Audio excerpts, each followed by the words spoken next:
I'm a media and political communications expert joining us here on Focus on Africa. Elsewhere, the International Criminal Court, globally known as the ICC, has convicted the former head of the Islamic police in Mali's historic city of Timbuktu. It was for crimes against humanity. Prosecutors say Al-Hassan Ag Abdul Aziz was part of a group linked to Al-Qaeda that seized control of Timbuktu during the 2012 rebel takeover. However, he was cleared on charges linked to rape, sexual slavery, and imposing forced marriages on women. Anna Holligan has more. Mr. Al-Hassan was convicted of torture, mutilation, outrages upon personal dignity, and the holding of mock trials.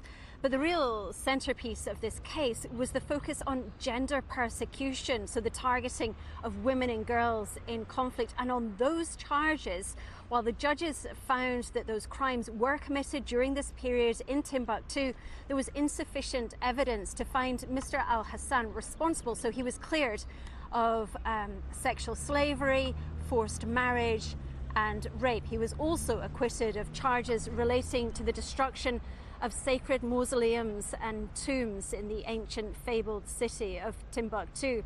This will be a disappointment for the prosecution because it was the first case here at the ICC to focus on gender-related crimes. Women and girls, the previous prosecutor here had pointed out, are so often the hidden victims in conflict. She had sought to change that, and it's hoped that in bringing those charges, even though he has been acquitted, it will help to raise the profile of the suffering of women and girls during conflict.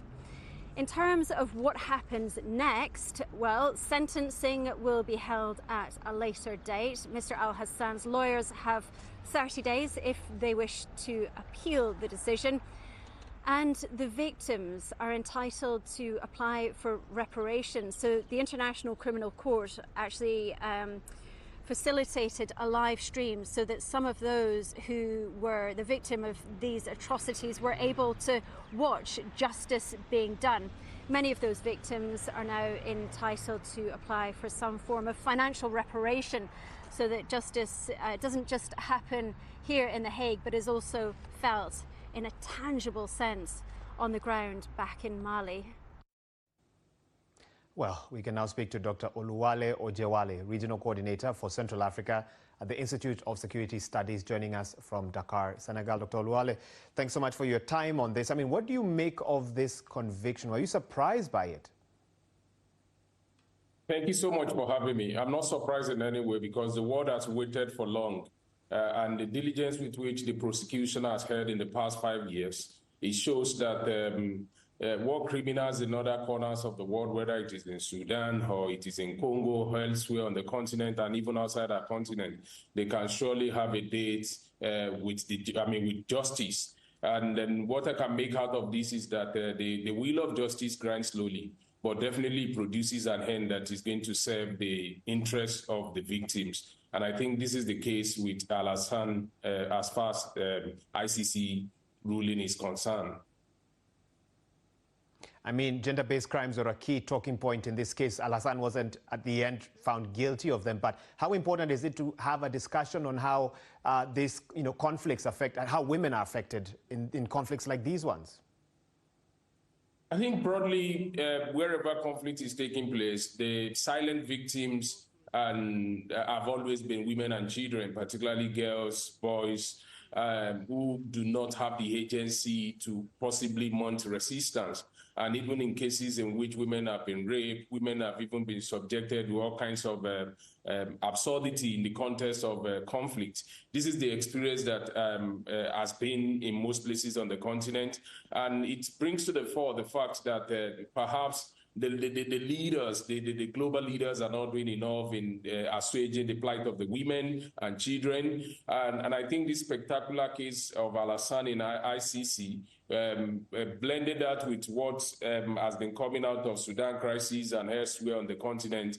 It might be a pointer that is going to serve as a deterrence and the fact that women cannot continually be commoditized or sex being weaponized against this gender group of people in the context of conflict. But I think basically the world needs to do more for the plight of women in theater of conflict. And the fact that there is probably care of that allegation doesn't mean that that is not taking place in conflict context on our continent now. But it just means that we need to we need to beam the searchlight in areas where conflict is taking place and make sure that the right of women and children are protected. I mean, what impact do you see this conviction having more broadly? For example, do you see it discouraging those engaged in ongoing crimes in Mali and specifically in northern Mali? Will it discourage them from proceeding? What do you think? Yes, the manner with which the proceeding has taken place, televising and all those things, it's also a form of advocacy to the broader communities, whether it is in Mali or elsewhere in West Africa or East Africa or Central Africa, who might be participating indeed. And I think the media attention that has been fixed on these within the past few hours is also creating awareness that I think can serve as a deterrent and that can also galvanize local and international support for this kind of crisis that women and children or generally victims of conflict are going through who do not have their voices registered on global reckoning.